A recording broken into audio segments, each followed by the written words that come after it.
This is the Arnolfini portrait by the Dutch master Jan van Eyck. What kind of ritual is this? A wedding? But then why is the lady pregnant? Why are they in the bedroom and not in the hall? Who are these two mysterious people reflected in the mirror? And why is there only one candle on the chandelier? The portrait was created in Bruges, Belgium, in 1434. It is believed that it depicts the merchant Giovanni di Niccolao Arnolfini and his wife, presumably in their home in Bruges. This was a very rich family, as many details in the painting indicate, and the city of Bruges itself was a major trading center in Europe and the main trading port of Burgundy. This portrait is considered the first paired portrait in history. Usually, men and women were depicted separately surrounded by ceremonial details, or for a formal portrait, and the decision to depict a couple in a bedroom holding hands is so unusual for those times that art historians around the world are still arguing about who is depicted in it and in what circumstances. The countless symbols and riddles that Van Eyck scattered throughout the canvas add fuel to the fire. And now we will figure it all out. There are several theories about what moment is depicted in the painting. The most popular theory claims that this is the moment of a wedding or engagement. Another is that this is Van Eyck himself with his wife. And the third, the most tragic, but I'll tell you about it a little later. And first, a minute about the amazing technique that Van Eyck used in this painting. It is considered to be almost the first canvas in which oil paints were used. Oil paints are fluid and translucent.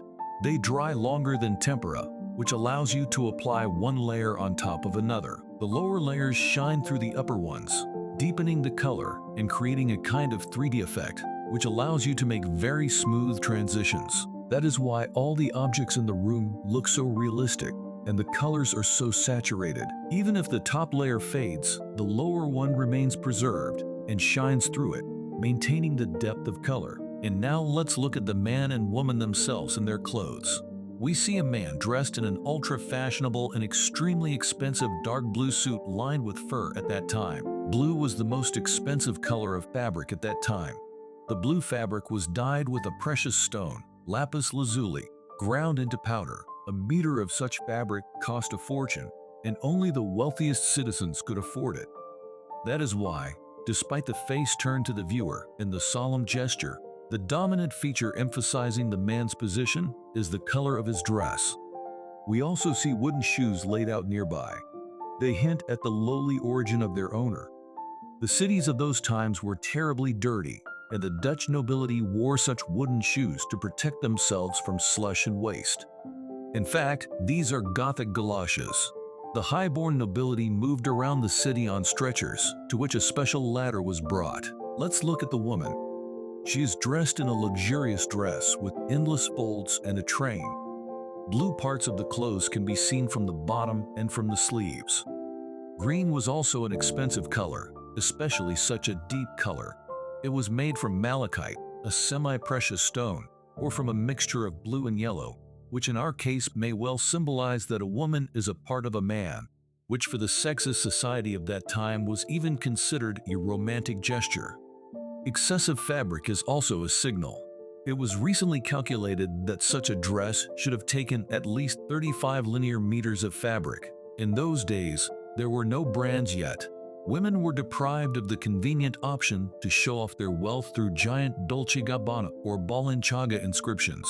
They did this by wrapping their bodies in the largest possible amount of the most expensive fabric. Women wore expensive dresses for generations, passed them on to their heirs, wore them to receptions and celebrations. Men, however, were not far behind.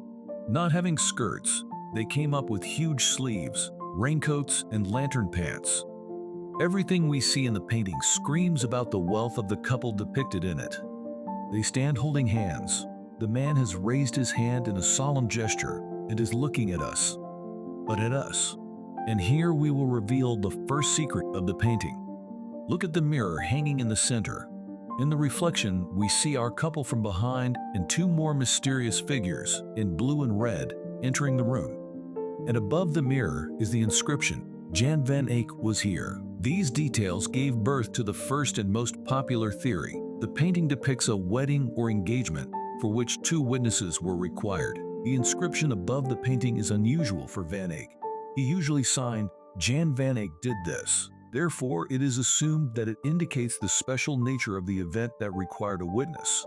The man in the painting raised his hand in a gesture of promise, which supports this theory. There are also those who claim that this is a gesture of greeting, that the man is greeting those entering the room, a kind of gesture of a hospitable host. Welcome to our bedroom, dear guests. But this idea seems strange to me. How do you envision the commission for this painting? Hello, Van Eyck, please create a portrait of me and my wife and how we greet invisible guests. Well, for depicted, for the trend, an unexpected meeting. In general, the interpretation that the painting depicts a matrimonial event was and remains one of the main ones. But as we have repeatedly seen, if there is the slightest uncertainty, then a swarm of interpreters immediately attacks the work. Some anthropologist researchers have suggested that this is a double self-portrait and the painting depicts Van Eyck himself with his wife Margarita. Two aspects speak in favor of this assumption.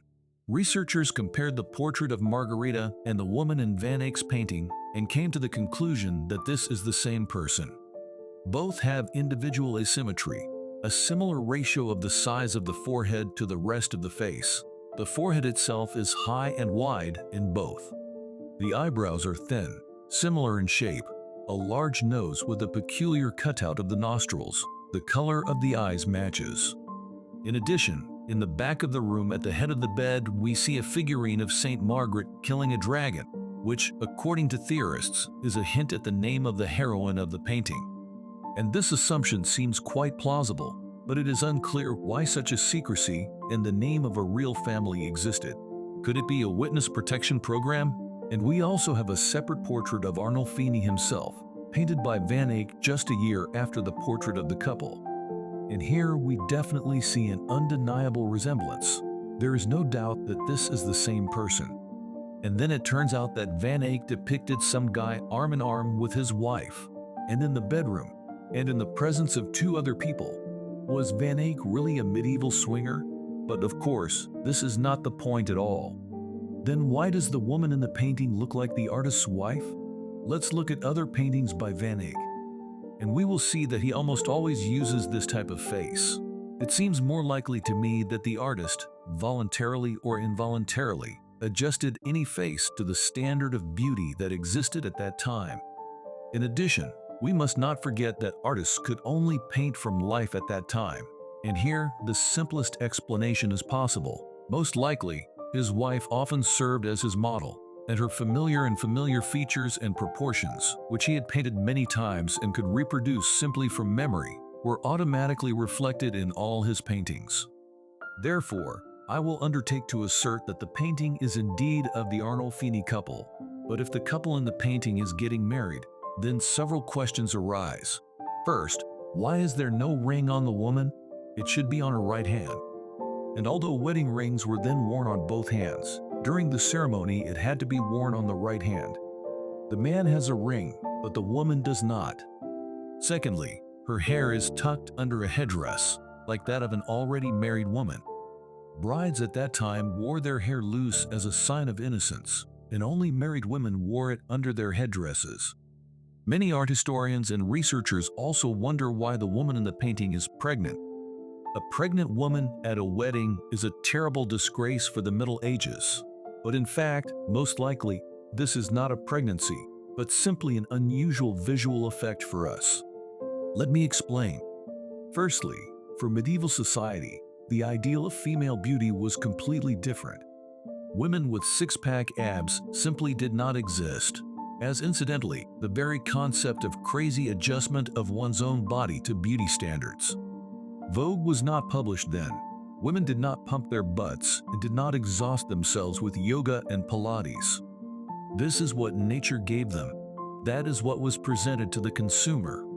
The ideal female body in the Middle Ages, and in fact the natural appearance, not the march of cyborgs, looked like this with a tummy, a pear-shaped body, extremely adapted for the birth of countless offspring. And secondly, the fashion itself was like that.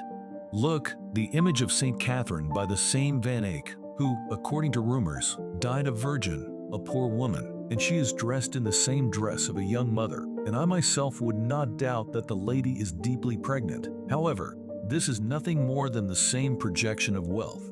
Rich dresses were long not only in the back, but also in the front, and one could move in them only by lifting the hem. This gesture, which is mistakenly interpreted as a protective gesture of the expectant mother, was most likely considered elegant, aristocratic in society, slightly revealing dozens of rich petticoats and beautiful shoes. Therefore, the appearance of a pregnant woman is most likely just a combination of the Gothic ideal of the body and the Gothic ideal of fashion. But if this is not a wedding, and not the artist himself, then what kind of event is depicted in the picture?